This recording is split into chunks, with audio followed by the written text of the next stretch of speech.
This is Paul. Yeah. In fact, I'm going to try to send one of these emails while I'm sitting here using the Wi-Fi. I just wanted to make mention. Yes, I think this is the public defender's office. Yeah. Their phone number, and in fact, I just put a time left on my my money drive where I put all those Latin. I sure do look forward to going to find out the actual origins of the actual lawsuits that I'm going to file. Because I know you think it's funny, but only 19 hours, 19 days, 15 hours, 59 minutes, 56 seconds before I have to appear at a cell hearing where the public defender that was assigned to me, that represented me, right, because of the two-count criminal complaint where he actually allowed for this whole idea that he did know of the court hearing, but he didn't receive notice of it because it was sent to Marilyn's husband that happened to have the address 1023 Kitchen Dick Road. Yeah. Now, in this email, I put that you cannot send to the last known address notice of court hearings. There has to be personal service when you use criminal complaints. Now, I'm wrong. Somebody in the state of Washington says, no, it doesn't work that way. Well, let's say my public defender, the appointed counsel, standing there during the video arraignment where I'm in jail, yes, agrees with the prosecuting attorney that, well, if you know of the court hearing, you're obligated to appear, even though you didn't get notice of the state of jurisdiction. Yeah. Now, it seems that courts are exonerated, right, there. Well, they're never guilty of doing anything wrong, as in there is no proof of service, and you decide to appoint a public defender knowing that I did not receive notice of the court hearing.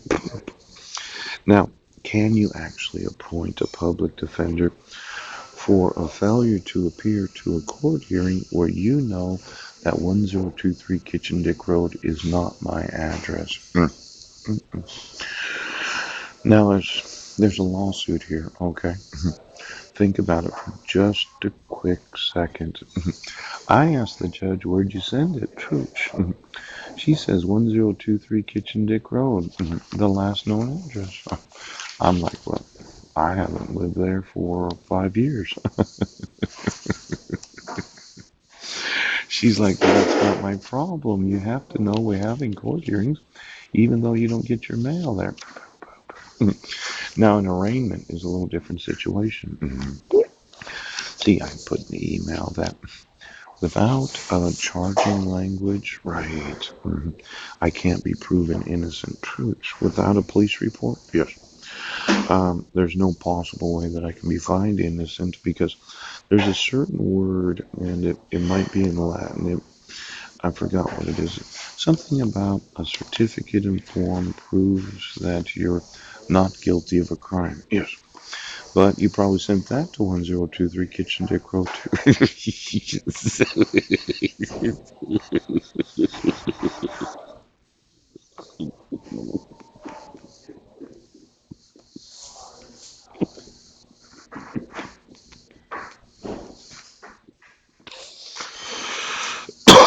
Now, this thought, right, that not having actual notice of court hearings and somebody being arraigned asking, well, where'd you send it? And I'm like, well, I didn't live there for 5 years.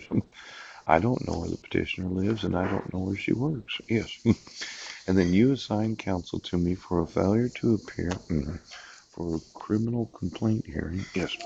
For, well, you would think that as soon as a judge found out that a person did not get notice of court hearings, there would have been some sort of procedure, right? Like, well, since he didn't get notice of court hearings, we can't actually try him at this very moment, but we can give him notice. Yes.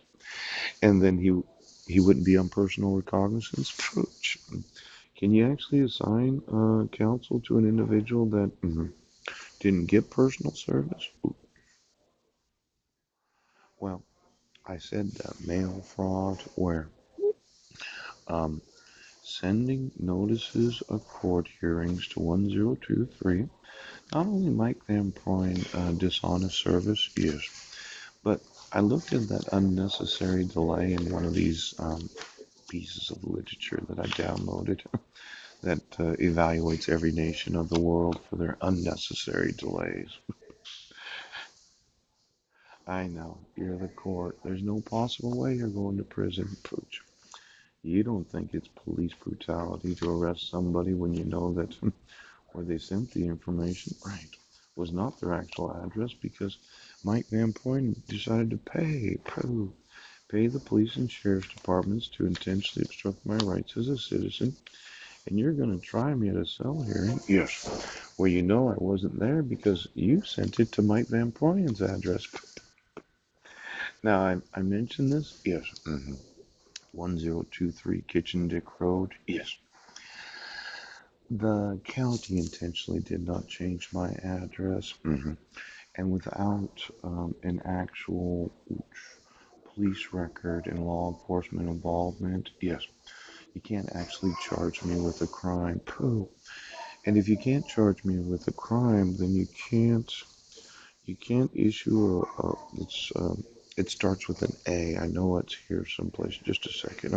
I'm going to look through my emails, and it has to do with the innocence of the individual where you can't be found guilty. Well, it's an old legal maxim called innocent until proven guilty.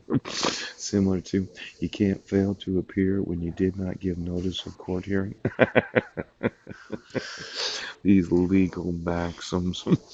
Now, I'm not in a hurry because I got an hour and a half to do nothing. It's only 5:36 and I've got now I'm gonna go to my email. Yes. I noticed I had to change my email password again. Yes.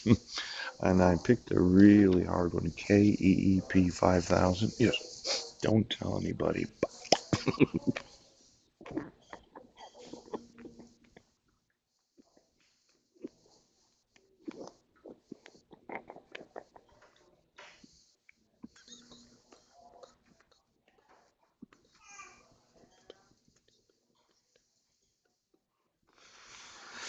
I'm, I'm trying to find that word because seems like every day I'm having to change my password because of some unusual problems. In fact, I have one email account that I've never sent an email from. Yes. I didn't do this intentionally, but I opened it thinking that I had a lot of memory as one of these Hotmail, pbudnick777 at hotmail.com. Yes. Yes. Opened it October 20th. Yes. I have the original receipt of opening the actual email account. Yeah. It was at 11:14 a.m. and I remember doing it. Yes. Well, I immediately connected that to my mail.com account. This account has 65 gigabytes of storage available to emails. Really, the mail.com account's a lot better because Microsoft accounts are only 15 gigabytes. Unless you have a grandfathered, my P_Budnick account seems to have an unlimited amount of storage. I don't question it. I'm like, well, whatever. Okay. You're the one that wanted to start Outlook. I would have just stayed with the Hotmail, but nobody was asking me how to run their business.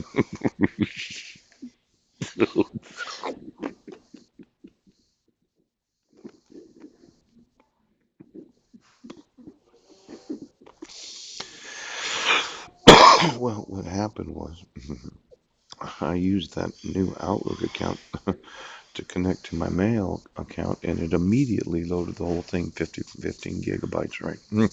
Couldn't send or receive anything. Well, I decided to delete that connection to the mail account for whatever reason. And now it says, well, we need you to tell us the last two emails that you sent to four of your contacts for us to be able to verify your account. And I'm like, what if I'm that one customer, yes, that never sent any emails?